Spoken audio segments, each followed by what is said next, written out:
Welcome to Sustainability Now, solutions to shape a world that works. Designed for everyone interested in responsible stewardship of the planet, covering food, energy, housing, water, waste, health, economics, and consciousness. Welcome to your community, Sustainability Now, with your host, Mira Rubin. Welcome, everybody, to Sustainability Now, technologies and paradigms to shape a world that works. I'm your host, Mira Rubin, and today we have the absolute pleasure of speaking with Molly Burhans. So imagine harnessing the vast resources of one of the world's largest landowners to combat climate change and promote social justice. This is precisely Molly's visionary work. She's an American cartographer, data scientist, and environmental activist who is transforming how the Catholic Church and potentially other major landholders respond to our planet's most pressing sustainability challenges. At 26, Molly founded GoodLands, an organization dedicated to mobilizing the church's extensive land holdings for ecological conservation and community benefit.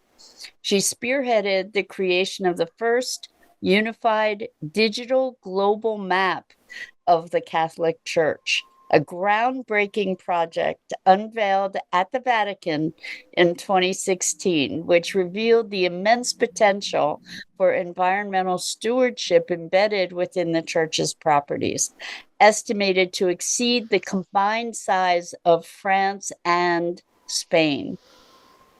Molly's innovative use of geographic information systems, GIS, technology has not only illuminated the church's carbon footprint and conservation opportunities, but also set the stage for strategic, mission-aligned land use on a global scale.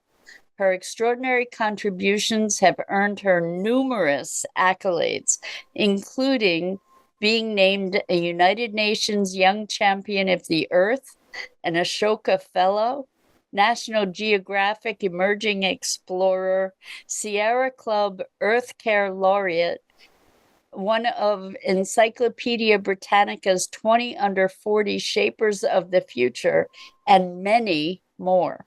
With a rich background that combines a master's in ecological design from the Conway School, in addition to her work on projects, advocacy, and creative initiatives, Molly is an adjunct professor of urban design at Columbia University's Graduate School of Architecture, Planning, and Preservation. Molly, you're such a rock star. It is so good to have you here with us. Welcome. Thank you so much for having me here with you, Mira, and everybody who's listening or watching this. It's great to be here. Well, so you are a map maker, and when I was first introduced to you and hearing about map making, I just didn't get it.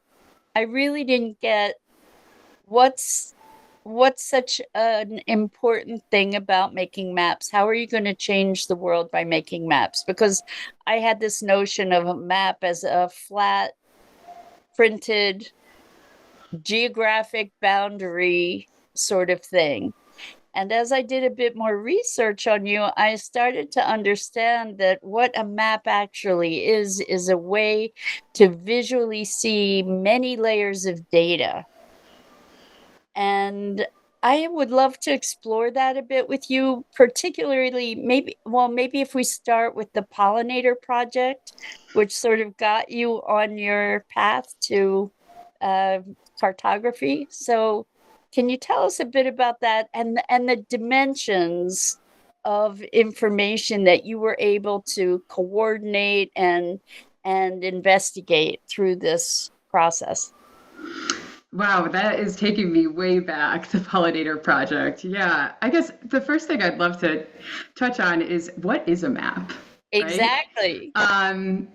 Oh my gosh, I actually don't have a perfect answer for that yet. It's one of those things that's so simple and fundamental, but it takes a long time to really get to the essence. But I at this point, I can say that a map is a graphic visualization of it can be of concepts, you can map out ideas, or of a physical corporeal reality like the earth. And when we think of maps, geographically speaking, even just think of the word geographic. It is a graphic of the geo, of the earth, right? So maps are often, we think of them, and how I use them predominantly is geographically, graphically articulating something about the earth. It can be people, it can be presence of objects, it can be when we think of a typical map, when you mentioned boundaries, that's kind of object oriented mapping, right? So we're mapping things that we can kind of packet as an object, countries, states, watersheds, etc. We can also do relational mapping, which is really exciting. So looking at the relational reality of that defines objects themselves, or spaces, or places. Maps. I'm going to ask you to dive in a little bit more to define relational realities.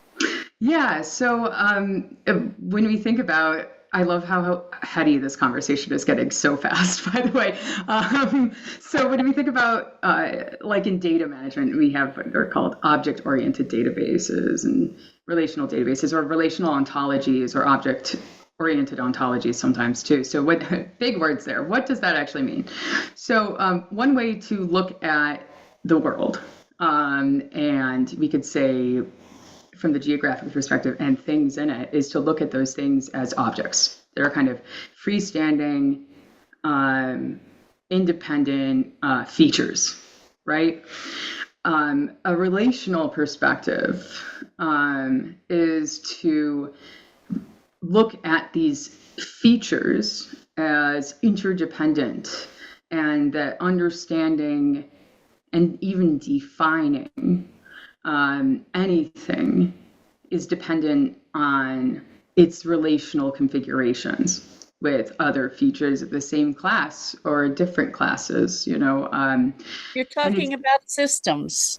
I am. And also it's very interesting because the relational approach to knowledge is really actually really saw a revival in the 20th century. 20th century philosophy actually reflects this a lot. Phenomenology, in theology, we have personalism came out of that. That's really looking at, you know, how these interconnections happen, post-structuralism a bit, but also there's a lot with indigenous kind of views with land, which I've had to work with in my work for reconciliation efforts that I've helped support, where they have a very relational kind of existence with land, and we have in a very object oriented existence, and it's mechanistic versus systemic, right? Mm-hmm. So just to pull this together, I think you're talking about different worldviews that can be represented in maps. Mm-hmm. And when it seems like, if I'm understanding properly, that the power of your work is that it's primarily relational mapping. Is that true? Like you're incorporating all these different factors to be able to identify relationships and influences of different things in given environments or given areas. Is that, or geographically specific areas that are influenced by all different kinds of social factors? And I would say both and. Okay. To just bring it back to the pollinator project and like what really does it mean? Why is this so important?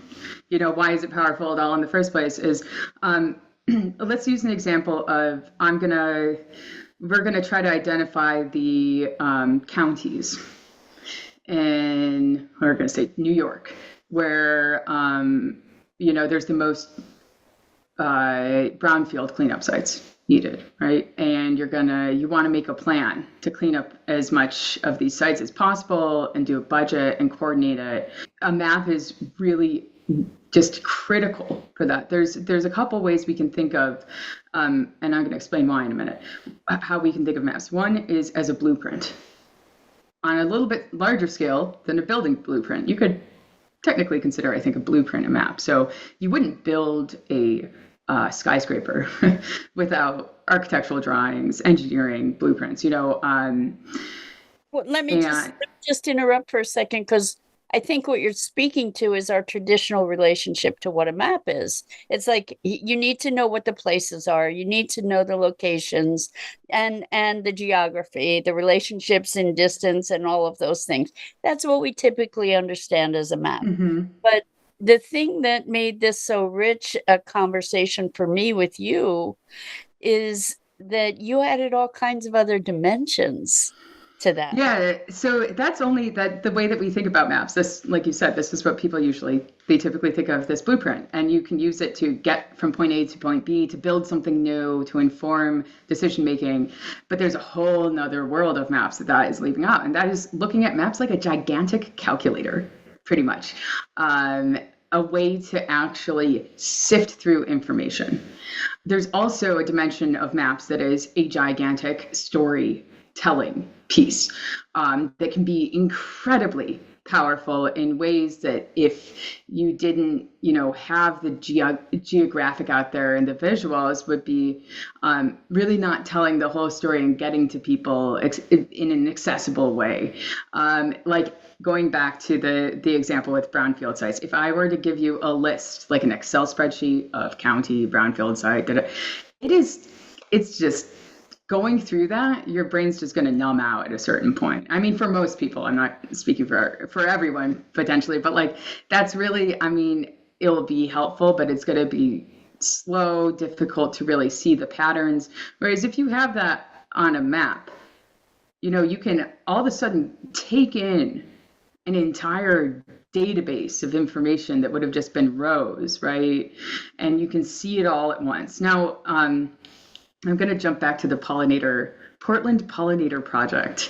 When that was my first time really looking at individual parcels of land. So your individual, land holding legally. And when I did this, it was back in grad school, I didn't realize that what I was doing was pretty groundbreaking and novel at the time. I just was like, oh, this is just very logical. And it's funny because I actually think part of it was just, timing that was totally out of my control with all this, where it was very logical. And I think it would have, like, people are looking at land in this approach more and more, but I was just on the crux of when we were starting to get high enough resolution data. So what does that mean, even high enough resolution? If you take a photo with an old digital camera, you're going to see, might have a lot of pixels, right? That's low resolution, right? So high resolution is if you take a photo in HD, right? Really high resolution is it's really crisp and clean. That matters because when we're looking at things as small as a parcel versus an entire country, you need to have high resolution data to make informed decisions that are, coincide with the spatial reality of that place. If you had a pixel that was the size of 10 parcels, I can't tell you something definitively about individual parcels. So explaining that. So I went to this awesome grad school called the Conway School. And it was started by a landscape architect who studied at Harvard's Graduate School of Design, who was doing his doctorate there on Paulo Freire's Pedagogy of the Oppressed and Design Education. And he was part of the kind of movement back in the 60s with the Buckminster Fuller crowd, with, Richard Foreman coming out of that, landscape ecologist, with actually the father of landscape ecology, Ian McHarg, who, a landscape architect, wrote Designing with Nature, this movement that it seems so logical, right? Let's not let's not keep fighting what we've got and let's work with it, right? But what he saw was that the output of design education at the time, even though it was starting to accept these radical ideas, it was still people that would go on to make, plazas and pools for rich people. And he wanted to see a different, very practical paradigm shift in design. So how did that connect for you in the pollinator project? Well, when I decided to go there, I had a lot of options. I co-founded my first company in undergrad. It's still operating worker-owned indoor vertical farm. I'd gotten into regenerative agriculture, but this kind of magical little school had just at the time a different director and just brought in absolutely phenomenal guest teachers. One being Dana Tomlin, who was on GoodLands board before the nonprofit part was dissolved, and he invented map algebra. So that's part of making layers act like a big calculator. So you can call it? Map algebra. Okay. You can, like what I say, it's literally a calculator. So you can assign a value of, say, 10 to, this place has the right solar conditions for the plants that pollinators need. And then you can assign a value of, 100 for, it's a huge open space that you could easily implement just a no-mow strategy and throw out some seed, right, for native plants. And then you have 110, right? You add those together. So with the pollinator plan, I was deep in ecological urbanism and the next wave that's been emerging from the McHargs of the world back in the 60s and the Fullers of designing with nature in urban scapes. And what does that mean? What does it look like? What is ecological integrity even in the Anthropocene, right? And there was a lot of what I saw as overly simplified approaches like plant native plants, and I became concerned that we might actually be creating sinks. So a sink would be something that has, in this case, enough like forage or something that draws the pollinators there. They're going to get food or something, but it doesn't have the conditions to support their entire life cycle and reproduction. And so they die.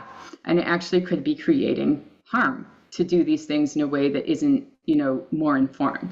So I looked at all of these research papers, meta-analyses about the endemic pollinators of Maine, which provide, by the way, over $3 billion of ecosystem services every year to their agriculture, blueberries especially, looking at the conditions they need and then mapping out, one of them being proximity. So how far can they travel?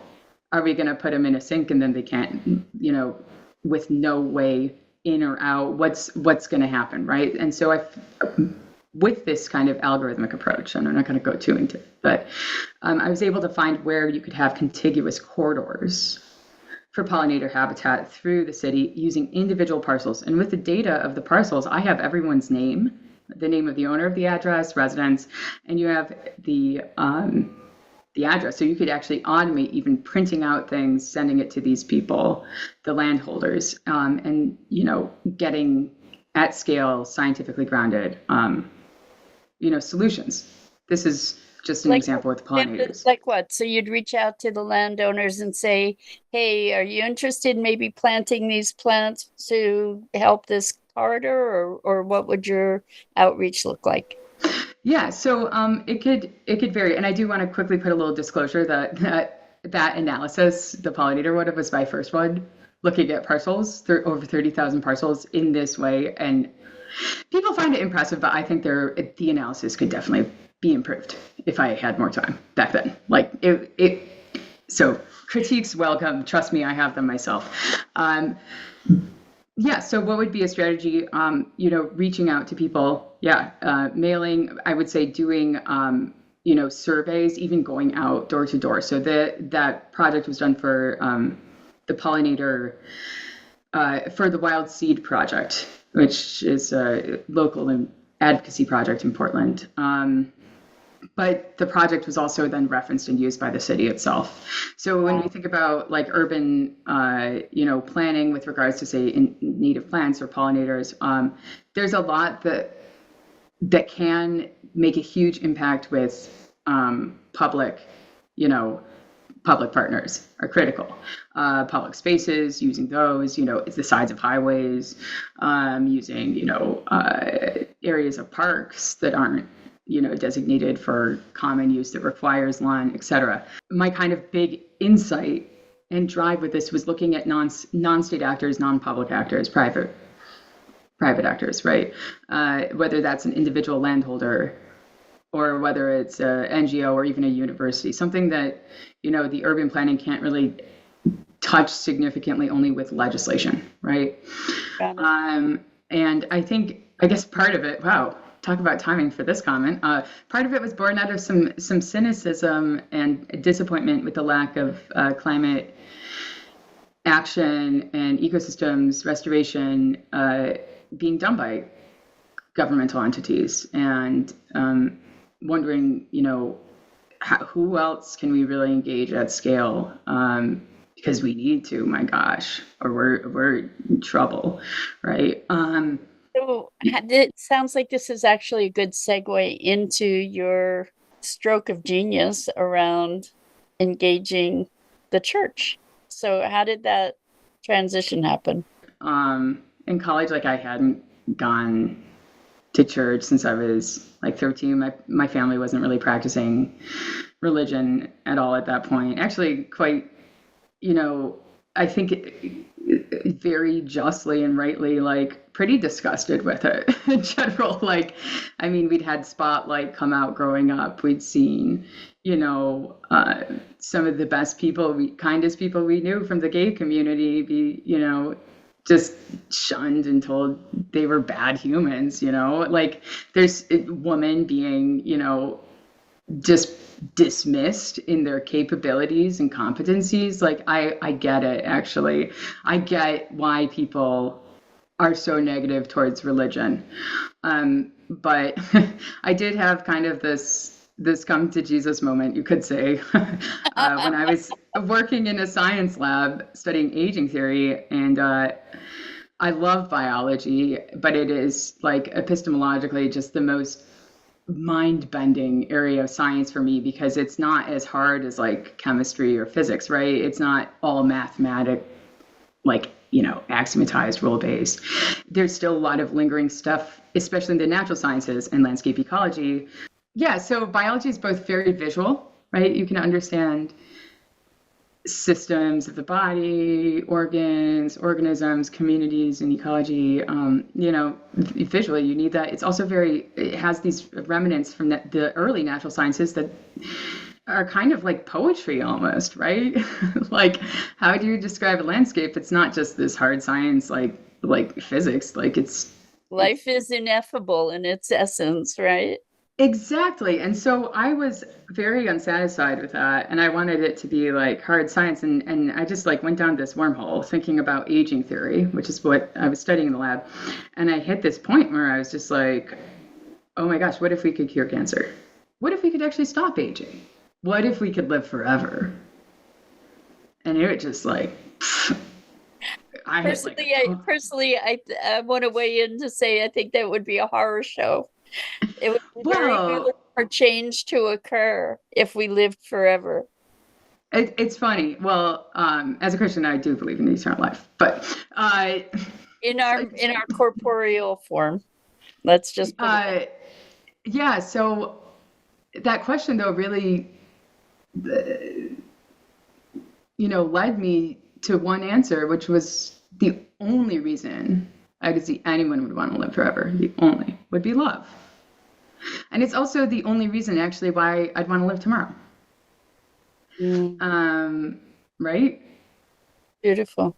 And even if it's not some grand scheme, I love my coffee enough to wake up and have a sip, right?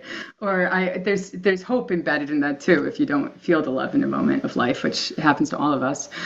So the meaning of life, we're put here to love, we're made in love.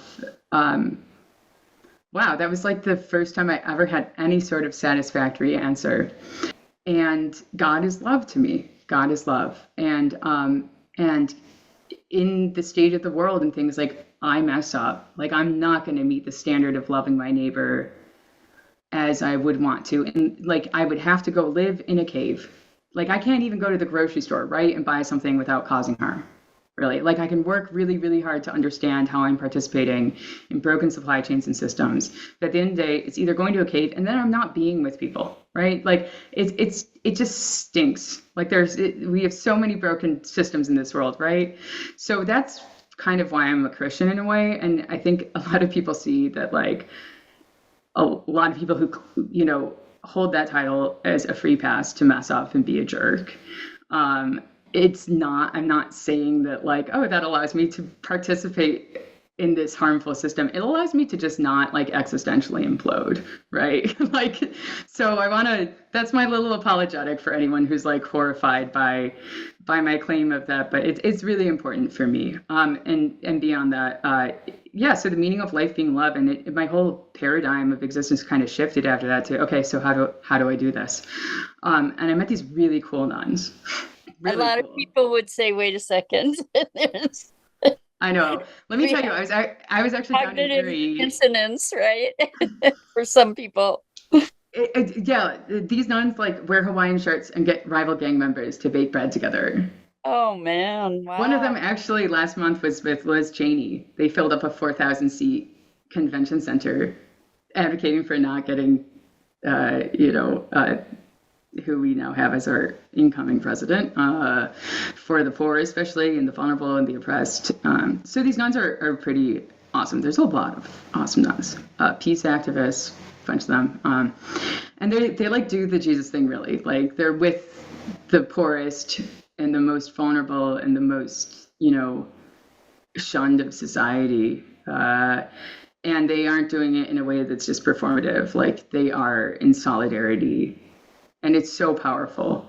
But also, I'd been, like, a punk squatter. There's, like, a chapter back when that happened in a Freegan. So I knew all the best, like, dumpsters where you could dumpster dive vegetables. I saw that what we were doing was we were giving these people who already are super, super vulnerable, have all the, like, indicators, of the social inequity that impacts public health and their individual health.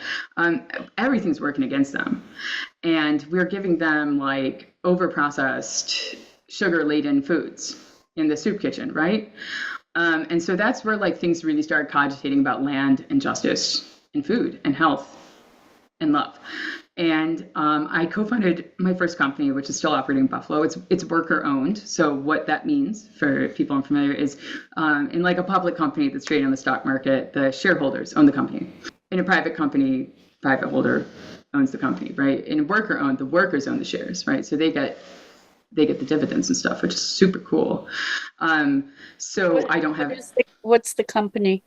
The company is called Grow Operative, and it's an indoor vertical farm. So it's one of those, it's got tilapia, and the tilapia poop and their excrement carries nitrogen and other nutrients that go into the fresh microgreens that we grow, which are nutrient dense. Microgreens have a lot of benefits, and an aquaponic system, and then those filter it as it goes through the system, filter out the water and the nutrients, and then it goes back to the fish. So, and you can get their fresh greens and basil and stuff in grocery stores in Western New York. But that was kind of moving from, I would say, transition from, like, punk guerrilla gardening towards, okay, how do I work in this system, right? And when I was hanging out with these nuns, I just looked out at their vast property, and I had been introduced to Doug Talmy, really. We interviewed Doug Talmy. He's amazing. Well, not him personally, I should say. I was introduced to his work. I was also introduced to, the work of regenerative agriculture, and that blew my mind. I think it was, I want to say maybe Daryl Morrison, David Jackie, who I ended up he was on the faculty of Conway when I was there, which is amazing. Edible food forest, like OG. You see these systems and you can't unsee them. It's just like, this is amazing. This is so logical. And you just like, I remember there was this one video I found in that time when I was first discovering regenerative ag, and it was like this like guy, he like was like carrying his child in his arm, and he was in like this forest with like fruit going to the ground and dynamic accumulation of nutrients, and just like picking like fresh bananas, and the kid was like so happy, and like I was just like, whoa, like it could have been culty. I don't know where it was, but it was like everything was just working. Everyone was like happy. I was like, this is cool. And these nuns own a lot of land, and it's, you know, I just looked out at the acres of lawn, and I thought, my gosh, this could support every one of the missions that they have. If you want to feed the hungry, do the gospel callings, right? Feed the hungry. You got to grow that food somewhere. If you want to shelter the homeless, you need a structure to shelter them in. If you want to, you know, heal the sick, we should probably stop making people sick in the first place. And the way that we use and manage our land has a huge impact on public health. I mean, the COVID pandemic, can even say that that's an issue of, you know, biodiversity loss and habitat loss, and you know, this is increasingly a problem with habitat loss. You know, zoonotic diseases and the risk as everything is kind of disrupted and disordered in our relational configurations with land. So how did I get from radical nuns to the Pope? Yeah, so I was discerning vocations, and that's when I really thought, wow, I could be, you know, maybe I should be a park ranger nun or a farmer nun. And I knew at the time that the Catholic Church, it's the largest non-governmental provider of education globally. Over 35 million students in elementary and secondary school alone. That doesn't even include universities. And think about it, Georgetown, Notre Dame, Fordham, et cetera, thousands globally.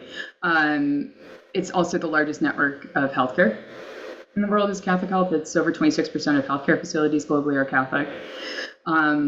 It's the second largest network of humanitarian aid is Catholic aid, only ousted in size by, if you included every single member organization of the UN. Wow. As many, which include the Catholic organizations. So I thought, my gosh, they must be the largest network of conservation too. I'm going to go find those people. And it was just this journey of me looking. Well, wait, I want to put a pin in that. Yeah. It would be a natural assumption that they must be the largest organization of conservation in the world. And was that true? When I went looking, I only found one organization for Catholic conservation, the St. Catherine Conservation Center. And they didn't have any programs. It was just a database of quotes. Wow. About ecology and theology. Wow. And now they have some things going, but they have a 4-figure budget. 4-figure. Wow. It's still today, even though they're the biggest Catholic conservation organization. Still. Mm-hmm. Wow. So you saw this phenomenal opportunity. Yeah. And, you know, in desperate need. So if you think about all those institutions I mentioned, and not just dioceses and their properties, but we've got religious orders, many of which are aging out in places like the United States and have these vast properties, vast amounts of donations. We have 2,000 years of land tithing. Like the Franciscans, you take a vow of poverty. Not every religious order has that, but for that you do. And, you know, think about it. The Catholic Church has been around 2 millennia. So you have your next of kin from a royal family that decides to go become a monk, and he's the heir. The church gets that property. The church owns entire mountain ranges in parts of the world. Like, it's crazy. But it's also logical if you look at the history, like how it happened. So there's, let me just ask you, because and I don't know if I'm even saying it right. Laudato Si, did I say it right? Yes. And so I think that's an important piece in this puzzle, and I'd like you to include that in the conversation. Yeah, Laudato Si. I honestly think it's one of the most important documents of the century.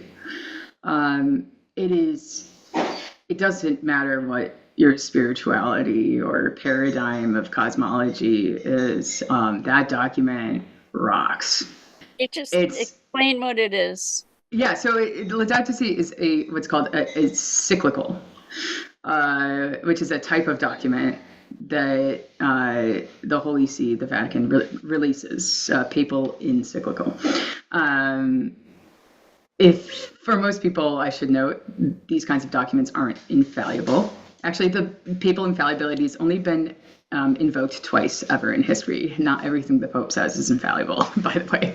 There's a lot of misconceptions about that. But this document brings together climate science. It brings together Catholic social teaching about the poor and our duty to help the poor and the oppressed. And it brings together, I would say, morality to a conversation where I think it's scary to bring up, morals in a way, because inevitably you're going to be judging someone. Here it's the it's the CEO of Shell. I'm very fine with that. It brings in a lot about the economy too, which I think is really it's just so systemically poetic in its weaving of humanity and spirituality and economics and climate science and biodiversity. This document was the first major document to come out of the Vatican that I know about the environment. Previous popes had commented on it, so that would be Benedict had some. So the reason I brought it up is because you sort of connected the dots to say the church is one of the greatest influences on the planet in many, many, many ways. And here's a document that is voicing a commitment to planetary health and ecology, along with all the other aspects that you stated, which could be debated. Where's the morality coming from in the colonial, which we definitely get to address, and the abuses of the church. But here was something voicing a commitment to responsible stewardship and care of the planet and recognition of the damage that we've done and the need for correction of that. Correct? Yeah, definitely. So the reason I brought it up is that it's empowering your conversation about creating the church as the largest conservational force on the planet. Yeah. And it is infusing. It's the Pope himself speaking to the 1.3 or so billion Catholics out there, saying not just, saying it's important to protect God's creation. Or I love the quote from Wendell Berry, I think, where it's like, do unto those downstream as you would do to yourself. But it's the Pope saying you actually have a moral obligation to do this, right? Which, if you're Catholic, that's kind of a big deal. You don't just brush it off. But guess what? So many have. It makes me think of, there's this scripture about having a splinter in your eye. About the people that are always look at your splinter, look at all you're doing, but you aren't looking at yourself. I feel like this is a lot with not just the Catholic Church, but religious institutions. And I am shocked, after having done my work, after having become a very loud advocate, which I never planned on that, but it had to become necessarily part of my work because people weren't thinking about maps. They didn't know about them, which is understandable. They didn't know about land. They didn't know, they hadn't had that experience of seeing a regenerative farm and that so I've needed to bring a whole paradigm to this audience, right?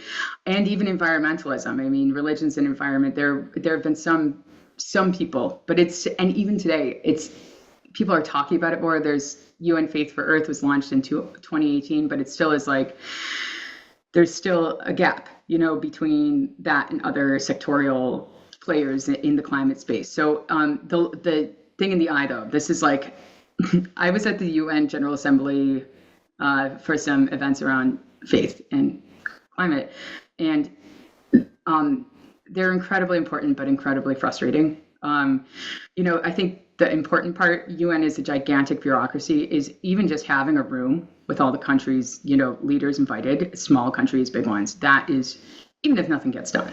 I know people are like, it's so bloated and doesn't do it. Like, just that act is important. And it's the same for the religious stuff. So having, a woman rabbi with an Orthodox rabbi with, a Muslim leader, with, a Catholic priest, with an evangelical, like, this would not have happened. Like, even a century ago. I mean, even in the last decades, in parts of the world today, even it wouldn't happen, right? Just that act of us getting together is important. Here's where my frustration is, though. Like a decade in of having people understand their property, religious institutions understand it, and there's a lot of record digitization of that, and understand the existing conditions and understand the potentiality. So what's working, what's not working there now? Soils, shade, what can you do? And what are the best interventions that make the most sense and will have the most impact? If you plant a palm tree in Alaska, it's going to die, right? So that's an extreme example, but there's a lot, like if you just we're going to plant 1 million trees and you don't know the soil or the sun and shade, or if you pick invasive species, not good. You're actually going to cause more harm or at the worst, or waste resources. You need to understand the environment before you do environmental work. And I know that sounds so obvious. You need to understand the system before you just determine an intervention. And up until now, it's been very much a mechanistic focus where just plant trees, like you said. Yeah, exactly. And it's misguided. Yeah, exactly. And in apology for that approach, the old approach though is that we didn't have all these tools and all this satellite imagery and so much awesome stuff coming out with AI now and vision and mapping soil and whoa. Like, we didn't have ways to measure how much we're messing up. At the same time, we didn't have ways to map solutions that work with the system exactly. Like, you wouldn't go in and do surgery if you were a surgeon, and at least from what I know, under most conditions, if you didn't have some sort of imaging first or understanding of where things were and what they're doing. The fact that we just go in and change our environment and modify it without that understanding is crazy, but it also was crazy and inefficient and expensive and nearly impossible. You needed airplanes to fly over and take, images before we had these satellites and stuff to even get a lay of the land. So it's frustrating and it seems so logical, but at the same time, it's really only just possible. So let's back up to find the foundation that you had this aha about the potential for church lands. And you started on a project of mapping because you discovered there weren't maps. The church didn't know what it owned. Is this accurate? Yeah. Not only did it not know what it owned, but it didn't even know its governing presence. So I can explain that. So I have technically, from what I understand, led the development. It took a village to make this map. An amazing team that I got to lead. Of the first global unified map of the church in history, in addition to the first global digital. What does that mean? Did I map every Catholic property in the world? Absolutely not. I've only mapped Catholic properties in the United States with an accuracy of about 91%, we estimate, and that was in 2016. And that foundational data is something we use, and I'll get into that in a bit. The global map is the Catholic Church has its own governance structure. So if you think about the world, right, we have what you would call in geopolitical boundary mapping. You have admin 1 level, which is countries. Admin 2, subnational, is like states or provinces. And then admin 3 would be something like counties or cantons, right? Catholic Church actually has its own governance structure that contiguously covers the entire surface of the earth that had not been mapped out. And it's geographic too. And this is important because a lot of my work has now, and part of the reason why it's kind of been important isn't just the religion and the size of the landholder. It's also because I've illuminated a global non-state actor that has a very interesting meta governance structure that can be used and looked at a model for, say, bioregionalism and other things. And it's been very interesting to, like, the first time I spoke at Harvard, it was at the Harvard Government School giving a lecture. It wasn't in the design program, right? Because this meta-governance structure is super interesting. So back to the geography. So the Catholic Church has their admin 1 level is called Bishop's Conference or Episcopal Conferences. That's like where I am in New York right now, in Buffalo, New York. I am in the United States Conference of Catholic Bishops.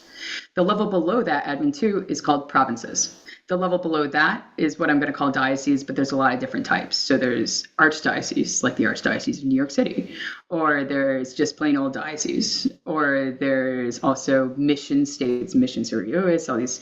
But I'm going to call that level diocese. There's about 3,000 dioceses. A bishop is the adjudicator and governor of a diocese, and it goes up the hierarchy. And the Pope, who is the Bishop of Rome, is also the theocratic ruler of this, right? But there's also a lot of subsidiarity. So the Vatican doesn't own all the properties, right? But they have their own set. The church has this own whole legislative arm called canon law that issues and deals with and creates and debates laws about the temporal operations of the church, which include property, right? So that's how, when I say the largest landholder in the world, I don't mean the Pope himself is on every deed, right? Some dioceses will have even many little LLCs that hold their properties, right? Religious orders own their own properties, but we are under this umbrella of shared governance. And also there's things in there about the value of property that need to be cleared in Rome after a certain point. So I made the first global map of those governing structures, which is really important because an example of how that's been used in relation to the environment is I showed where the Catholic Church is the most important non-state actor for biodiversity preservation. So that map showed dioceses that were super, super Catholic. So like 98% of the population there is Catholic. This is in places often like South America, sub-Saharan Africa, Central Africa, Philippines, not surprisingly, places that are actually like our bastions of biodiversity, you know, in the world. So these are super Catholic places that I added in a layer. So we're doing the math together here. They're super Catholic. They have really dysfunctional governments. So the fragility of the state. So that's going to say, okay, so the state isn't going to be functional enough to intervene for biodiversity preservation. And then we added in these beautiful data sets from scientists about biodiversity, amphibian, mammalian, avian biodiversity. So you can see where there's a lot of biodiversity. And then we added in both global forest watch data and also just satellite imagery showing, so satellite imagery pictures from above, right? Where you can see over time where habitat is being destroyed really fast. So what does this say in a sentence, this math? What's the result of this equation is the parts of the world where the government is pretty dysfunctional and we can't count on them to intervene in environmental issues, where there's a ton of biodiversity that's critical, where that biodiversity is under immense threat and being lost due to habitat destruction rapidly, and where there's a ton of Catholics that can do something. So that is how the global maps are really powerful. So you can rank them. So it showed the top 10 dioceses for this. So what that means is donors can then globally coordinate and put their resources there. We can coordinate with the NGOs on the ground, non-Catholic ones included, that are champion and really doing work, locally grounded work for stewardship in those areas. We could also, you know, hypothetically, I don't think the Vatican could use them for this, but someday maybe send out a message to the leadership of those dioceses and say, you know, if you could encourage priests to, in their homilies, say a bit about caring for creation. It sounds to me like that's actually the most important thing to do, because until we shift our consciousness around our relationship to the planet, we're not going to take appropriate action. And that's the greatest opportunity that the church has. Exactly. Yeah. You know, and I think it's interesting because people often think you mapped all the properties globally. I didn't. In the US, and I've used them for consulting work. So that's what I've been doing too, outside of this Vatican stuff. Those maps need to live in Rome. We need a system for, you know, having those boundaries be authoritative, all this stuff. So the individual property is different from my Vatican stuff. Is like I would go into diocese or work with a religious order. We digitize our land records. If it's in the U.S., we have that map already, but we ground truth it and we check. That map was critical for getting us in the door, even to talk with bishops, because so often people were just like, first they didn't know what they owned. Their records are scattered through a diocese because they don't pay taxes, and because of the legal structure in the U.S., they didn't have to account for their property. How did you, I mean, that is a whole other conversation, an odyssey in and of itself, as to how you were able to discover the information to be able to map it in the first place. Yeah, well, it's like there's just all the timing lined up for so many things I could not control. So far, we've been talking about potentials and possibilities, and the assumption is that the church is benevolent. And there's a lot of ugly around the church and the history of the church and colonialism and all kinds of nasty, including rampant sexual abuse. And one of the things that I read when I was looking into you was that you actually were able to use these maps to see areas of migration of these abusers. And I'm really curious if we can explore that, and how do you reconcile the ugly? Oh boy, that is such an important question. And yeah, I think let's zoom into abuse from a bigger picture of religion. Like, there's so many critiques that are very valid that look at all major world religions and their histories of violence, not just the church, but including the Catholic Church. So many, what's going on in Myanmar, for example. There's a lot of religious ties with that genocide.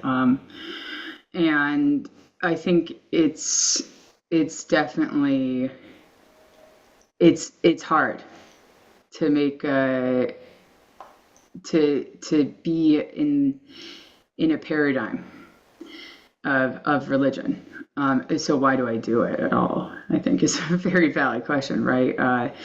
Part of it is it's, if I was in it for the people, I'd probably be a Quaker or a Unitarian Universalist. Like there's some really outstanding people that I meet from those congregations, but there's a very kind of intellectual that ties to my heart part of this, which is there's just historically speaking, the Catholic Church, there's a Nicene Creed, Council of Nicaea in the 400s. It laid out kind of the axioms like consubstantial. I know that this seems like little things like homoousia, the essence of Christ. Is he human? Is he divine? He's both. We say, physicality. If I don't have those fundamental axioms that are kind of outlined in that, like I just float away. Or I end up, when I was exploring if I'm a Christian, what does that even mean? I tried on a lot of different hats about what it meant, and they're what you believe. It's actually, I think this ties to your work, your spiritual work, very like this, what you believe dictates how you interface with the universe so much and people.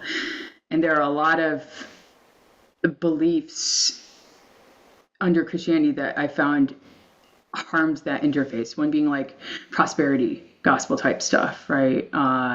You're only the rich, blessed are the rich. Oh my gosh, like the people that suffer are like that kind of mindset. The people that suffer, are suffering because they're bad, which is like not from anything in the Bible. I'm like, have you read the book of Job? Do you know about Good Friday by chance? Other things denying, there's forms of Christianity that have axioms that make suffering, that deny, like overly positive psychology, right? Where suffering in Buddhism embraces this too, dukkha, like life, there's suffering and it's real. And my paradigm needs to include that reality so I can work through it and feel and be fully human in the ugliness and mess of life without shutting down and dissociating from parts of myself. and denying realities of pain. And so these kind of axioms of the faith are really important to me, and the Catholic Church has stewarded those for, this deposit of faith, which most people don't realize is quite small. To be Catholic, you have to believe these axioms. A lot of the rest of the stuff is like second degree calculus, right? What does it mean now? What does it mean? And I think there are huge issues, specifically with Christianity, colonialism, abuse, which I'm about to dive into, but I want to lay out the bigger, at least as small, huge issues, where religion has been seriously abused and manipulated through centuries. There's, I know it's so unchristian. I think one of the biggest kind of shortfalls you see, looking especially in America and Christian nationalism, is people, if God is love, their idea of love, they totally don't put supremacy to the idea that love is patient and love is kind. If you are causing someone to suffer, if you're causing them to cry, if you're causing them to hate themselves, and you have an all-loving God, you're doing something incredibly wrong. If you have a God that forgives, but you pick one thing and you reject someone because of that one thing, that is some serious projection going on, right? And isn't love meant for all? It's not really meant, it's not sectarian, isn't it? I mean, it's meant to cross all boundaries, is it not? Yeah, like I love Dorothy Day, the founder of the Catholic Worker Movement. One of her quotes is, I only love God as much as the person I love the least. Like, whoa, that for me is the core of Christianity. Guiding principle. So I tried to explain at least why I'm Catholic. Is it has these sets of axioms that I find keep me grounded and prevent me from, they're the most aligned form of Christianity that provides me the most freedom. And I'm of the belief that the truth will set you free. And in my paradigm, the Nicene Creed is like the set of things that I accept. It's very complicated, the indigenous things. Let's go to sex abuse first. Sex abuse, and I'm not an expert in this by any means. When I mapped sex abuse, I worked with Bishop Accountability, run by devout Catholics. Their data was immensely important for Spotlight. Their database includes accusations, the priest, credible accusations, I should say, the date of those accusations, then, the court proceedings, the verdicts, were they guilty, not guilty, the what they did, the parish they were at, but also has historical data in one of their data sets that they gave us. You can see not just the parish where they're at, but also where their historical placement, parish, school, etc. Let me ask you, are these internal documents? Are these publicly available documents? Are they privately held? Oh, it's public. Bishop Accountability is public. To get the databases, I had to work with you. You could technically scrape their site. I would ask for permission if you want to do that, but you can, to get the actual database, I asked them, but yeah, they're amazing. These people are amazing that run it, and go donate to them if you have money. So you could see that when the first, in some instances, the first accusation, right, and they're at a parish, that you can see they're, even after an accusation, moved to a school, for example, an elementary school. My gosh, I just want to frickin' punch someone and throw up. And there are so many structures which beyond what I can see and know, that have compounded and enabled this abuse. I would say one of them is this totally perverted notion of charity, right? Of assuming the best of everyone. That's divorced from reality. And victim blaming, right? Scapegoating. Rene Girard, I love him, psychologist, philosopher, 20th century. He talks about the memetics of desire, and also a lot about scapegoats and scapegoating, and how Christ really was a paradigm shift globally because the suffering victim was the center is the center of that theology, right? And before then, and in previous polytheistic and even Stoic iterations, that is radical. Whatever you believe, the suffering innocent victim is at the center. That is radical. Wow, so many Christians do not reflect that, though, right?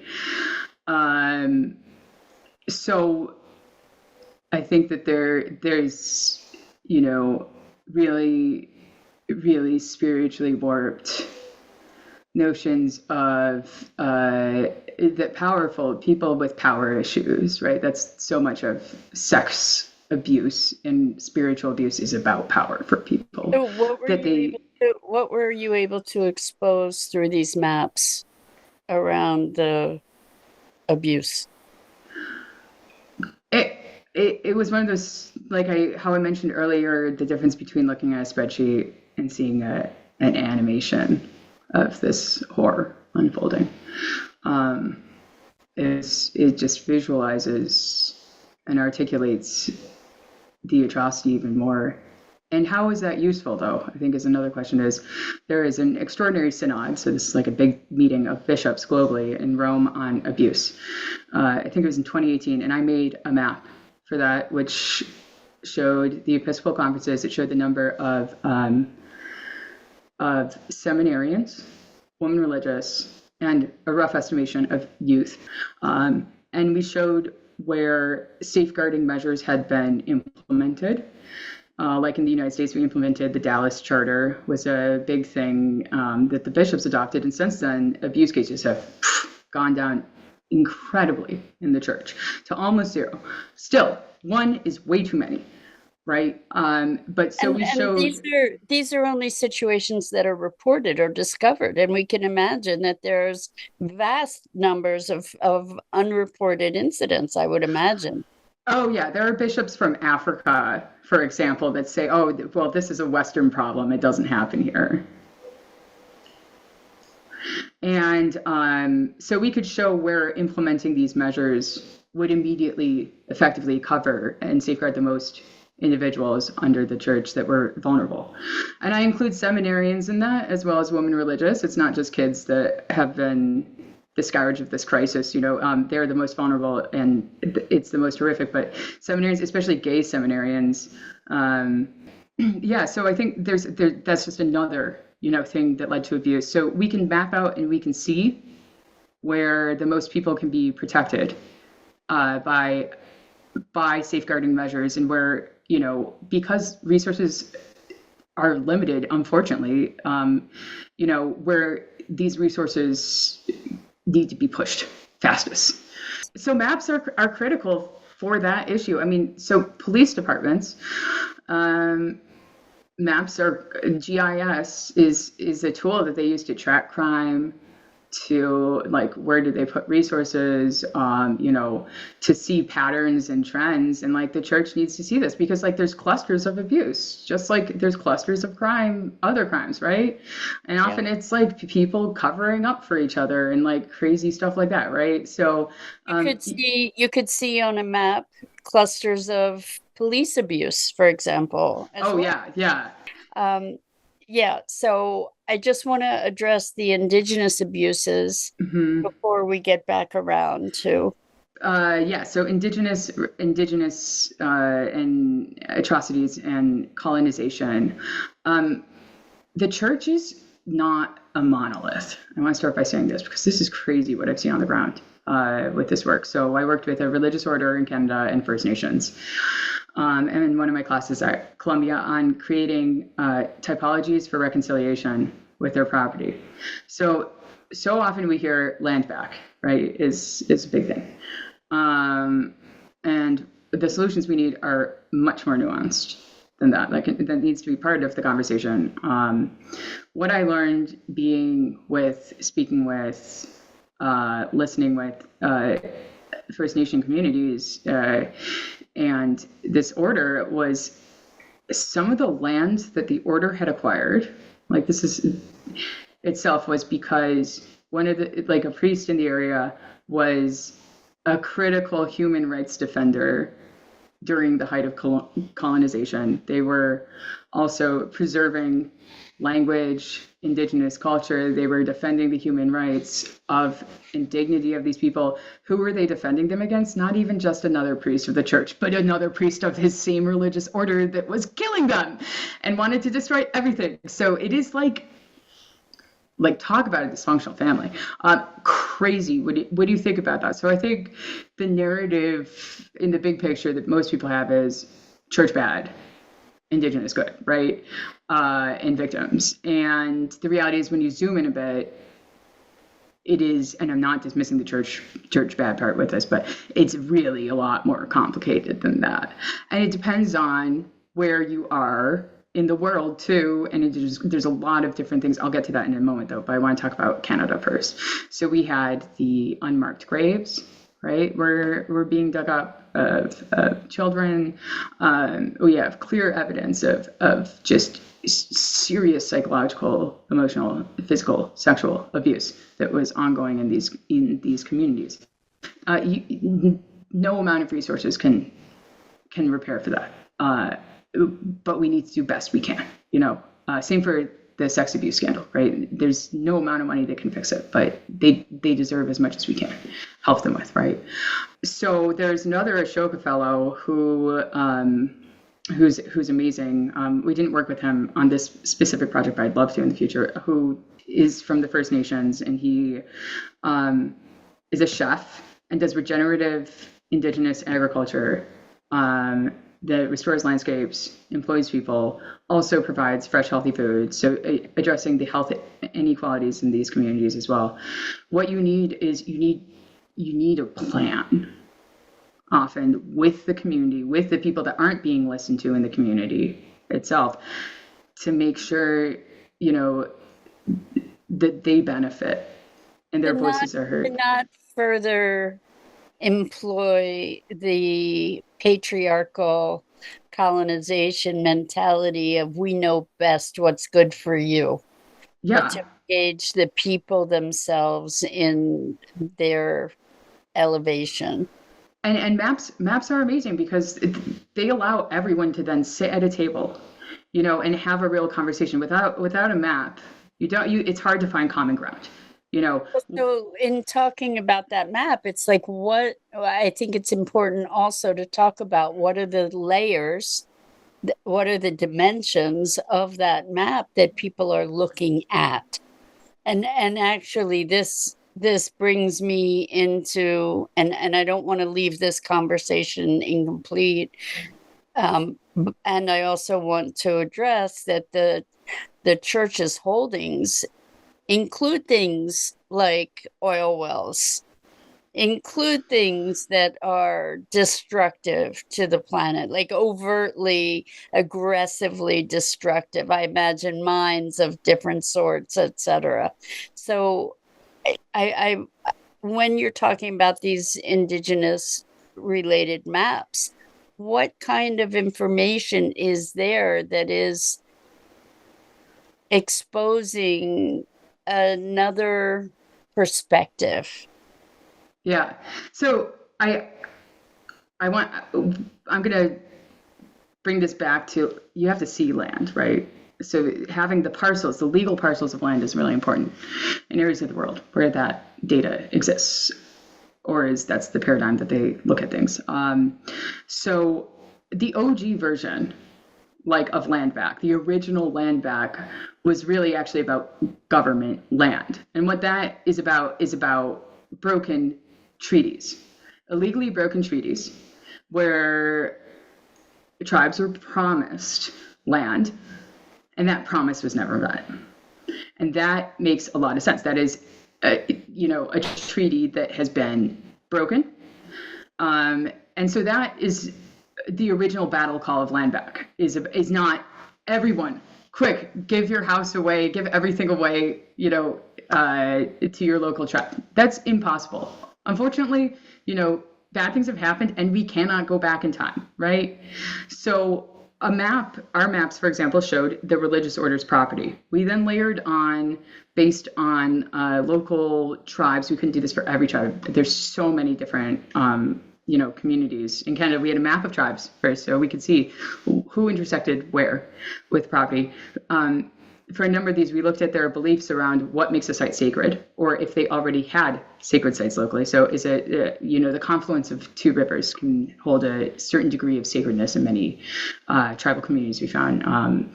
And so one of the things we looked at, so a typology, a kind of a range of solutions that goes beyond this paradigm of land back, which is so noisy and not really practical, to be honest, in a big picture. One is creating rights of way.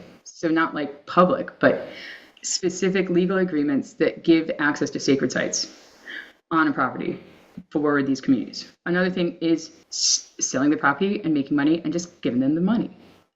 Giving someone who doesn't have money is really helpful. If you're really poor, it sucks, right? So that's another form of reparation.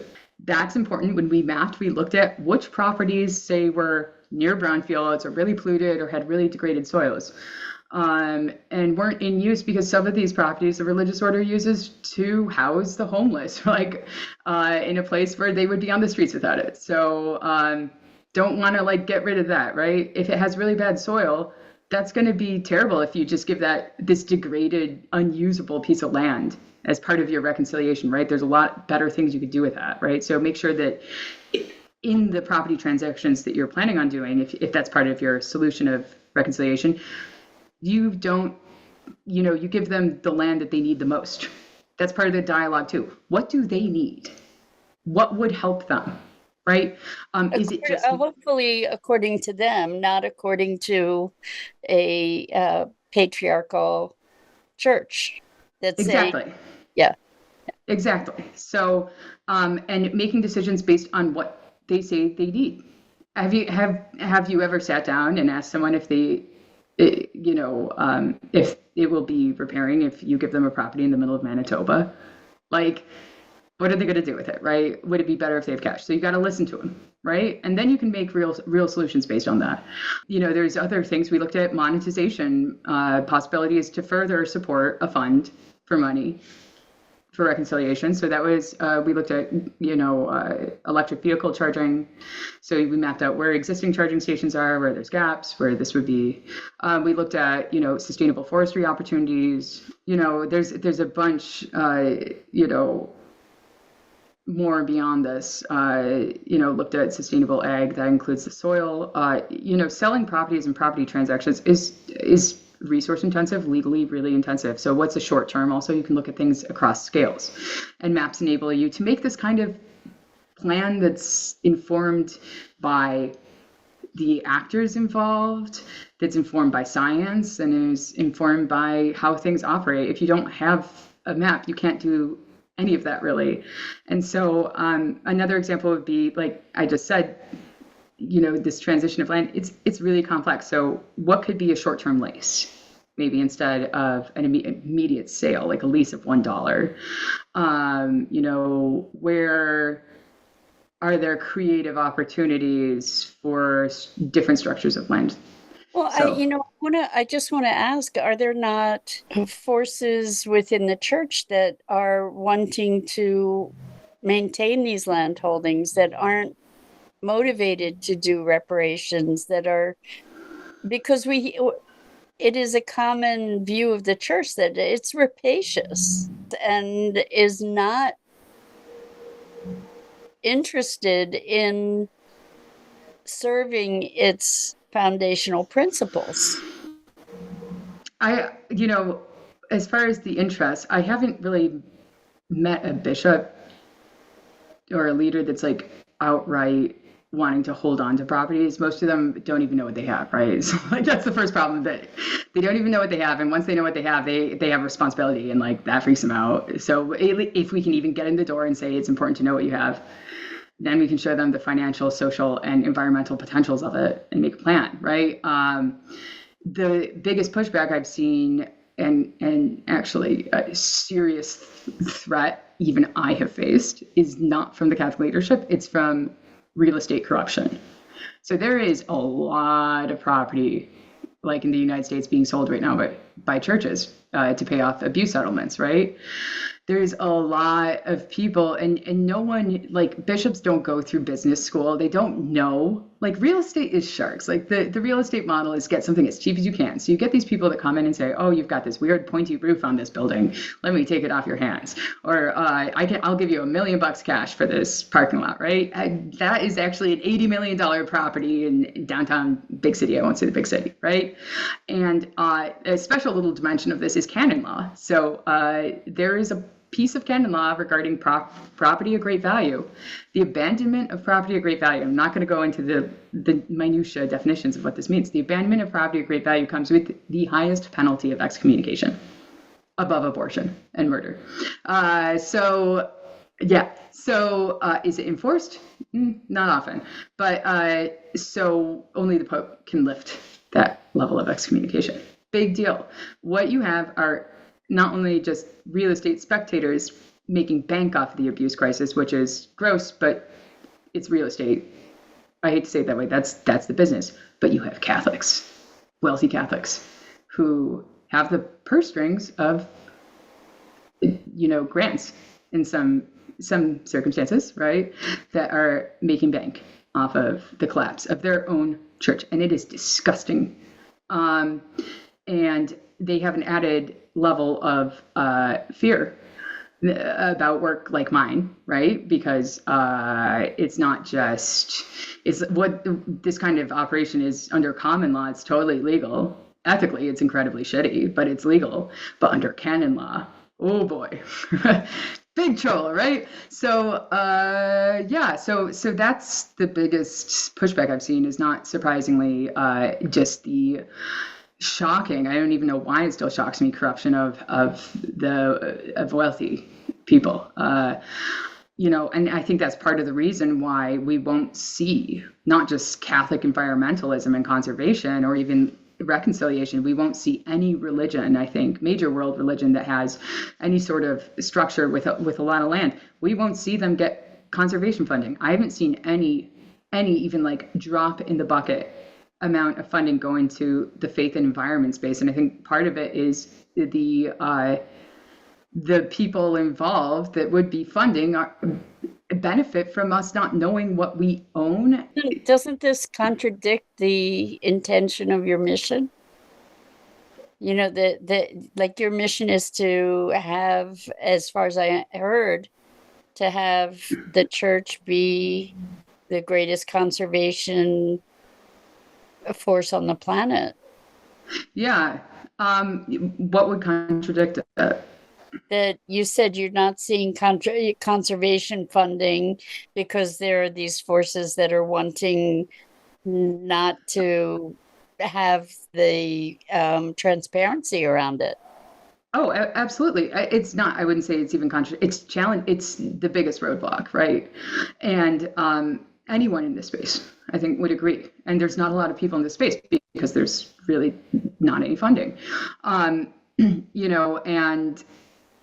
land activism itself, I didn't realize I was a land activist in ways for not even just a little one, like for trillions of dollars of assets, right? Land activism is the most dangerous form of activism in the world, even above journalism, right? Because land is power. And land is where the resources get mined, where things happen. Going back to the church and its diverse portfolios of land, there are oil wells. I can think of one mine. It's not like the majority of their things, of their properties that I know of are, the biggest ones are like camps and compounds and for like retreats. And there's a lot of like random stuff that was donated. Of course, they could fund Catholic conservation like that if they knew how to use their land for finance. They could also, instead of claiming bankruptcy all the time, pay abuse settlements fully, and they would have money left over. There's a lot of fear. There's a lot of I don't know who. There's a lot of really shitty advice that the leadership has gotten about their property from some people, about this. And it's been devastating. I made that first map of Catholic properties in the U.S. in 2016. That was before the Pennsylvania AG report about abuse came out, right? And since then, it's been like watching like opportunity just go through a sieve. Not just opportunity for conservation and making land work for good to support social concerns and environmental concerns, but for abuse payouts, for reconciliation. We would have no problem with laity. So there's this big crisis in the church too, where you have laity. So lay people are people that aren't vowed religious or ordained, right? And the church's business model has been based on all this free labor that they had access to for centuries, right? But now you have people that actually need a salary, right? And there's this crisis there, and all this underpaying of like Catholic schools. A teacher there can't even afford to send their kid to that school. It's atrocious, right? They wouldn't have that problem if they used their property well. The UN estimates that 8% of habitable land on Earth, 8%, is owned by faith-based institutions and 5% of commercial forests. This is beyond the Catholic Church. 8% of habitable land. What is that area? That is larger than the area of India and Sudan combined. And I think that number might be low. What does this mean for all of us?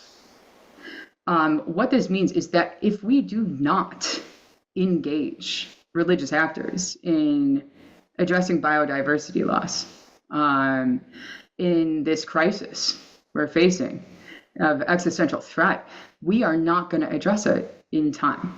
And I'm going to go back to something I didn't finish earlier, the splinter in the eye. There's so much Laudato Si. The Pope is talking to the people of the church and addressing actually the whole world in that one, beyond, about our obligation to be better stewards of creation. It is novel and mind-blowing to do people this space when I stand up and make an intervention and I'm like, we need to look at ourselves and we need to do the work on what we have before we run around telling everybody to do their things as well. Like we can't, both and important, but like we need to do that and we owed all this land and it is critical. And like even this September, after I said that, somebody was like, wow, really good point. How do you plan on doing that? And I'm like, I actually have the UN's highest environmental award for showing people how they can do that and working on it. And I got it 5 years ago. I don't really know what to say at this point. There's a lot of lack of looking in the mirror, which is not unique just to the church, but to humanity, right? Like we have our blind spots. I know that I have my own blind spots. We all do, but like this is a very, very big blind spot. Yeah, and so it sounds like one of your primary initiatives is holding a mirror. Yes, yeah, and let me tell you, people really don't like you when you do that sometimes. The thing is, so we can, and I face it a lot. People who are just so angry at religion. So, or if not religion as a whole, so angry, or so angry at the Catholic Church specifically. And I think, I get it, but I'm going to ask for a little bit of compassion here. So like what I see, 1.3 billion people, any population size that big, you're going to have just the worst of humans. It makes it worse if they say they're good. So if it was like 1.3 billion people united under some belief and they were like the order of chaos and destruction, like you'd be like, well, that's crappy, but it's not as like what do you expect, right? It's like when a corporation does some crappy stuff, it's like, oh, that's really, really bad, but it's not like soul-wrenchingly like fucked up. Excuse my language. While I get it, people have to realize not all Catholics are this like crazy version they see on the internet, right? There's also been historically like this huge legacy, and I even see it like in Rome, where some of the worst freaking humans I've ever met in the world are Catholics, but some of the best.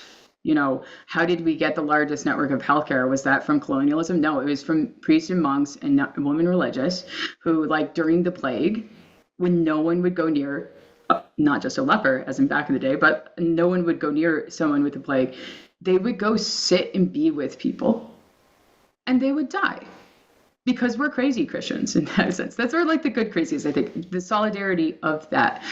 Or the solidarity of, Oscar Romero is someone I think of, who Latin American Jesuit who was murdered for his work. I think it was in El Salvador, wasn't just murdered for being a Christian. He was murdered for doing the Christian thing with land, actually, because there was a lot in fighting for the rural poor. There's a cardinal I know in Rome who he's like in his 80s and he's got this caravan of ambulances and they get all this medication donated and they like pretty regularly just drive into the middle of the war zone of Ukraine and help everyone they can. And amidst like bombs flying and stuff.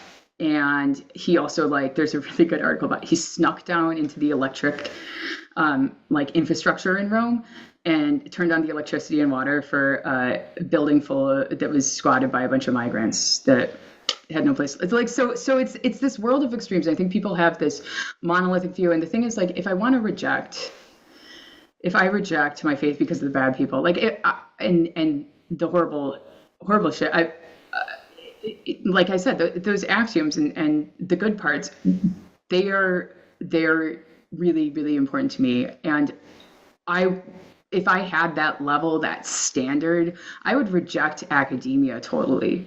There's a lot that makes me really sad, like almost as sad as the bullshit of the church, because knowledge is so sacred and its exploration is so integral to our humanity and beautiful, right? I would reject academia completely. I would reject government completely. And the thing is, like, look at what the U.S. has done. Our foreign influence. It's killed so many innocent people, right? But I voted this election, I forgot who said this. There's like somebody outlined like the 3 ways change makers really make a difference, and one of these ways is working within systems. And if you're going to work within a system to make change, let me tell you, it is so freaking humbling and humiliating. Well, you have to find a way to be able to live with polarity. Yeah. And contradiction. And that it can be crazy making to find a place of peace and balance and centeredness in the face of the dramatic contradictions is, I think it's holy work. It is. Yeah. And I think, it's really problematic when you see people that, like all these things you've brought up about the church and its history, like people who get twitchy about it and are like, no, like blah, blah, blah. Let me just tell you about all the good. It didn't happen, right? Yeah, I am mentioning, counterpoints about some of, the positives. Even this would be a really, you have to look historically at the context of woman. Even like there were practices in like some Hellenistic cultures that were totally. I'm so happy they're gone. Where like you'd have women be placed at a temple, and men would throw coins into their laps if they would, and like just have them to fuck right at some feast. And like if you didn't get coins thrown in your lap because you were, maybe too old and undesirable or something, like, I don't know, I think you were killed. Like it's there's actually like there's something to be said. Like sure, you want to regress, but like not all things from the past are good, right? And so I think it's really important. It would be really problematic if I was just talking about this positive stuff and not acknowledging the absolute atrocities. I want to be clear, like that is not what I'm not trying to excuse any of that. We're going to have good things happening and we're going to have horrible shit happening and we're going to talk about everything everywhere all at once, right? Like there's also, I have this issue, and at the UN, I met you during Climate Week, right? And actually some of my friends I grew up in Buffalo, and we have a lot of, there's Haudenosaunee, Mohawk community here, is just one of the communities where the most people I know are from. And like, we've had, like, there's this fetishization that's really like fucked up of indigenous wisdom and land management practice, that all of them are like, this is weird. It's mostly like these white people that are like totally about this. And it's like, yes, many indigenous tribes, especially in like parts of South America and North America, have had really land management practices that were incredibly in touch with the ecosystems, and we need to adopt and bring back that wisdom. Absolutely. But there are also parts of like, oh, let's look at the Mayan Empire, like where indigenous land management practices collapsed the empire in a way. That was one of the contributions, right? Like, so we make this, when we make a monolith of anything, we really do a disservice to all of ourselves for this conversation, right? So, what can we do? And this is where you see really good, I think, marriage of indigenous wisdom and land practices that were much better. Arguably, almost everything was better than what we're doing back in the day, with modern technologies. Like we can't go back in time. And if we go back in time as far as we can, let's go back. Let's go back to, pre-Homo sapien. Like, guess what? Like, everything has always been kind of fucked up. And, like, I want to bring you around because we've been at this for quite a while, and we didn't really get to talk about one thing is through these maps and identifying the holdings of the church. One of the things that struck me in your conversation that I had read about was the importance as climate change shifts our landscape more radically, there is going to be much greater migrations of people. And you were talking about creating corridors or identifying natural corridors for pollinators. I think that your mapping has also helped to identify corridors for migration and potential havens for people that need to migrate due to climate change based on the holdings that the church has. Yeah, this is really important, actually, and I've talked with a number of government officials from various nations about this. Actually, there's like predictive models for migration. When I saw, whoa, is wild. It predicts the number of people that are leaving an area, the probability of the routes they're taking in numbers. And it looks at like 15 what are called dread threat measures for why they're leaving. Is it plant disease, animal disease, religious conflict, other types of conflict? Like it's wild. How they mine this information and can do this. But anyways, you can imagine that map overlaid with Catholic Resources, largest network of humanitarian aid, second to all UN organizations, right? And you can see 2 million people are going to be coming here. How are we going to mobilize that, right? And that's where the Catholic Church can be, and already is playing this role in many areas, a really important actor in supporting migration. Migration is such a big issue, directly tied with climate change, we know. And it has such a high risk for political destabilization, right? We even see that in the United States, the lack of compassion and rationality in the conversation about migration and the migration crisis that is only going to get worse, right? So one of the unique things about that church, that governance structure I talked about, is it is a transnational non-state actor, right? So that's one of the cool things that I get to explore in my work. Is I'm kind of on the edge of illuminating how these big non-state actors can leverage their resources, not only their kind of spiritual resources and work ideally, right? This we just talked for a long time about how this doesn't happen necessarily all the time without any doubt, but the spiritual resources of trying to get people to be more compassionate, right? And also the material resources, right, are really, really, really important. Other examples of, non-state actors that can act in similar, like the coalitions of. I had a coalition of Buddhist monasteries in Southeast Asia reach out to me. Like that's an example of there are all these. Forget sanctuary cities. We're going to need these organizations that have such grand holdings to be acting as sanctuaries for people. Yeah, and they transcend the political boundaries.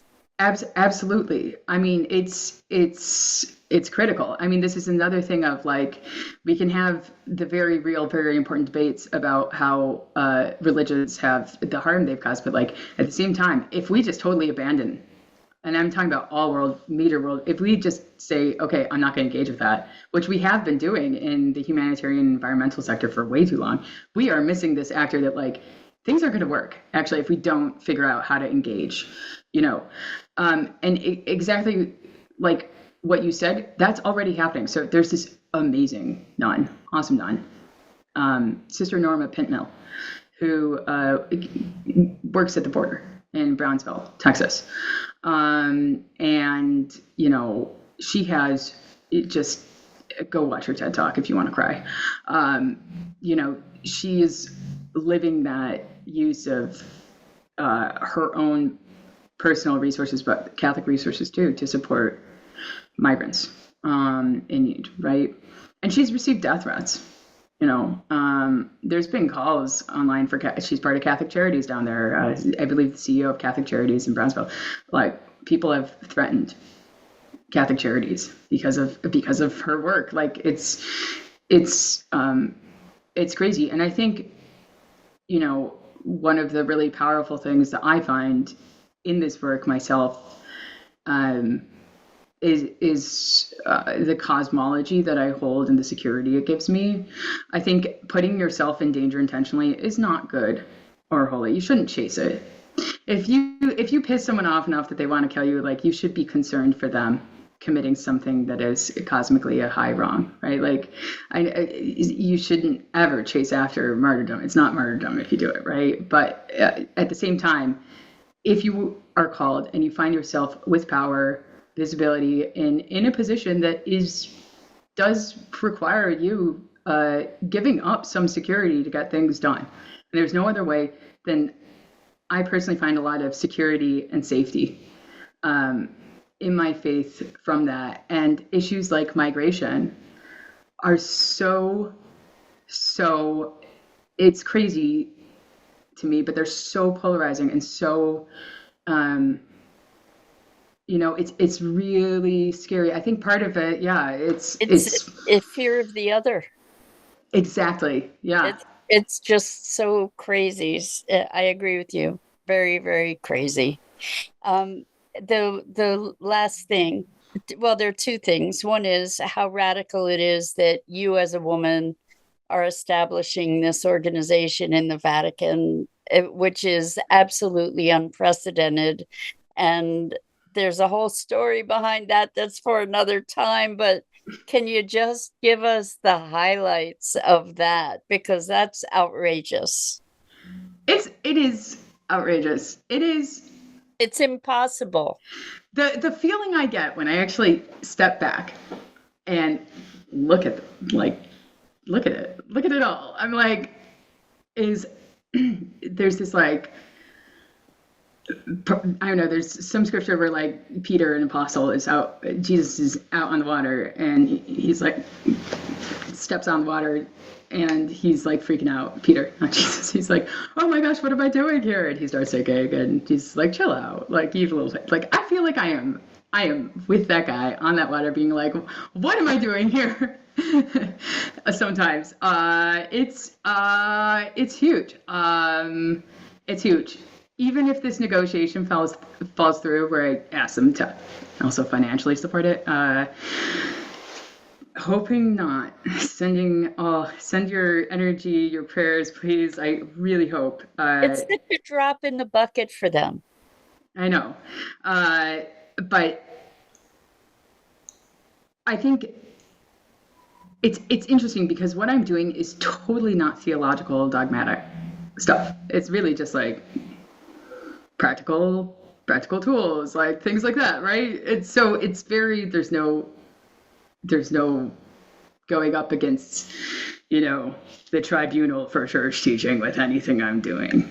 The first configuration that the Pope approved of this was under the Pontifical Academy of Sciences, not as a sister institute to the Observatory. And why I bring that up is in the 5 years between me giving him the counteroffer and this latest approval, they updated the Apostolic Constitution, so the Constitution for the city-state and the Holy See, and it now allows women to rent an apartment. I did not know that my counter proposal was actually legally impossible because women could not be the head of a department, right? Previously. Whoa. Yeah.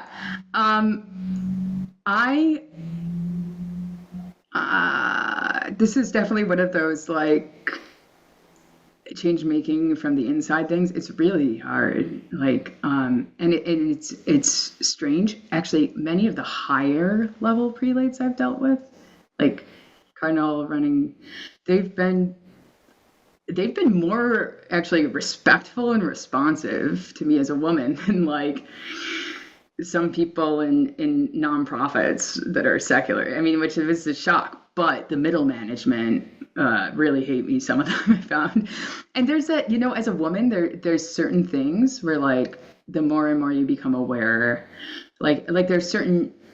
I'm still learning how to navigate this. There's certain conversations where you just can't have. The conversation can't go anywhere. Like a good example would be, there's so many examples I could give of, like some priest talking to me like I'm a clueless, idealistic child, right? How demoralizing, right? This actually happened recently. I was asking if before I get on stage, I addressed the UN Environment Assembly this past spring in Nairobi. And like, before I get on stage in front of all these countries, I'd really like to just like talk with you about the politics so I don't tick off some country and end up having them, consequences for the Catholics living there or any religion, right?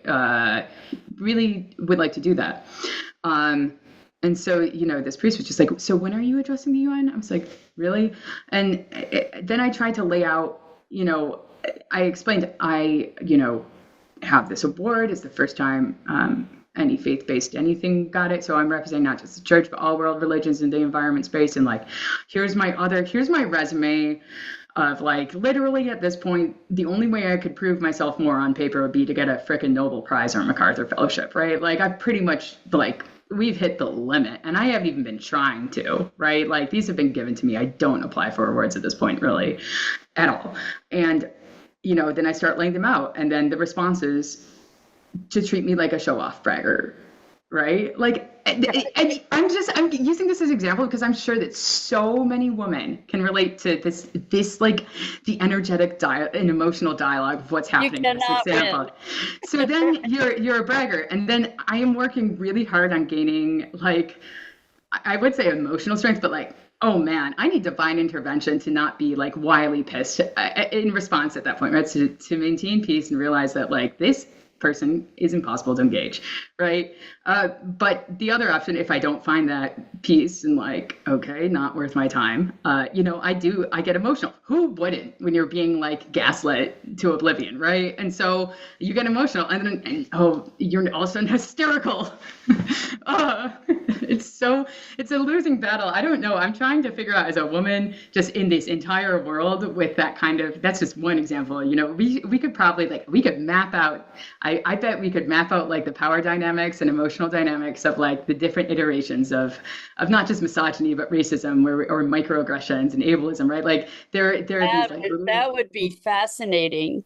It would be somebody do that. It would be so interesting because there's such a pattern. Like I see you nodding when I talk about this one instant. It's like there's all these little patterns and you get used to them. I'm still trying to figure out, I'd like to know how to navigate them, what's occurring to me is that what you're doing is you're putting a face on the unspoken and the unknown And in the transformation work that I do, I firmly believe that recognizing something, it's kind of like the story about alcoholism. First step is recognizing that you have an issue, that there's a problem, that you're an alcoholic or whatever. Recognizing that something exists, or that we have a reaction, or we have a pattern, or we have a paradigm that we're living from. We can't see the water that we're swimming in until something awakens us to it. And I see that that's what you're doing to a large degree. The power of your work is in making what I call making the invisible visible. And it's not until we have the visibility that we can even begin to interact to initiate transformation or change. And so I'm very grateful to you for your vision that exists on so many different levels. And to me, there is a deep, deep optimism running through you that I as optimistic as I am, I'm somewhat skeptical, and I'm so grateful that you're holding that torch. Just so Thank great. you. Yes, mapping the invisible, you could say. I am so grateful to be here for all women. Like I said, we can't go backwards. We have to go forwards, even if the current is. And looking back, you're like, we should know better by now. And I just want to speak it overtly that if this thing works, you are going to be the first woman ever to run, what did you call it? A division, a department, to run a department in the church. And that is probably even more historic than having our first woman president. But certainly on par. Yeah. That's wild. I'm just going to say it with you and say it scares the crap out of me in a way. I find courage to meet that. But yeah, I find so much hope, that optimism you just said, like, also because when I look at my background, my resume is really impressive now. It wasn't once upon a time. I struggled. I'm very flawed. And like, I feel like if God can do this with me, imagine what he can do with all of us, right? And I'm not dismissing the work and dedication here, but like, there has been a lot of leaning into divine love, divine courage, like scary, right? Divine to the source, right? Because it's so big, and having to transform my every day, be in this constant quest to not let my heart get hardened, to not be discouraged, to not, fall off either side of this crazy train I have to ride, balancing all these things and complexities and hypocrisies and unities. Like, yeah, it's really, really, really absolutely mind-blowing to be in that position, personally, and immensely hopeful, immensely lonely in some ways, but and there have been points over the years where I threw my towel and I said, I need to be able to pay for better health. Like, I can't keep saving I can't logistically actually. And every time I did that, like, something would show up. All of a sudden I get an Ashoka Fellowship or an award with some financing that allows it to keep going. Like, it's been very interesting to witness this dialogue with, for me, it would be with God, but I think anyone who's spiritual listening to this can relate to dialogue with, the spirit for them, where I show up and I realize, I mentioned that I've been working through some of the emotional baggage I've tied in with theology that has enabled my own kind of usury in ways. When I show up and I say I can't be taken advantage of this way, or like, or I don't want to set this precedent. Like I'm seeing, that I've allowed myself that this happened and this is uncool. And I would have said that this is uncool for anybody else, but why did it take it? And then like I throw in the towel and say, then I can't do it. And then like God shows up and is like, yeah, it is uncool. Here's something else. And I'm like, oh my gosh. Well, I guess I got the towel back. Sometimes I have to admit, a little reluctantly, I think a lot to Mary's beautiful yes. When she's approached by the angel, she says yes. Consent was involved there, which is nice. I'm a little bit more like, sure, I guess why not? And would something like a Patreon be helpful to you? Probably. I should probably. So, I invite you to explore that. Yeah. And, yeah. Because in something that I had read about you talked about eating beans and crying over the years with, just the hardship of it. And somebody doing the work you're doing deserves to be supported. Yeah, I think I need to definitely explore the Patreon. I don't have a 501c3 anymore, which is, so that's how. But yeah, a lot of people want to support it too. Yeah. Yeah, and I need to let them participate as they can. Absolutely. And accept it generously. So. Absolutely. That's on my to-do list. There you go. So I just want to say thank you. Thank you. Thank you. And thank you to everyone who's listening. Please spread the word, spread the hope, spread the possibilities that we have in front of us, even in the face of our challenges. And that's it for today. So until next time. Actually, I also need to thank all those folks that support us through Patreon, and this is sort of an act of love. So that's greatly appreciated. And also thanks to my partner in Sustainability Now, Scott Billy, who's our producer.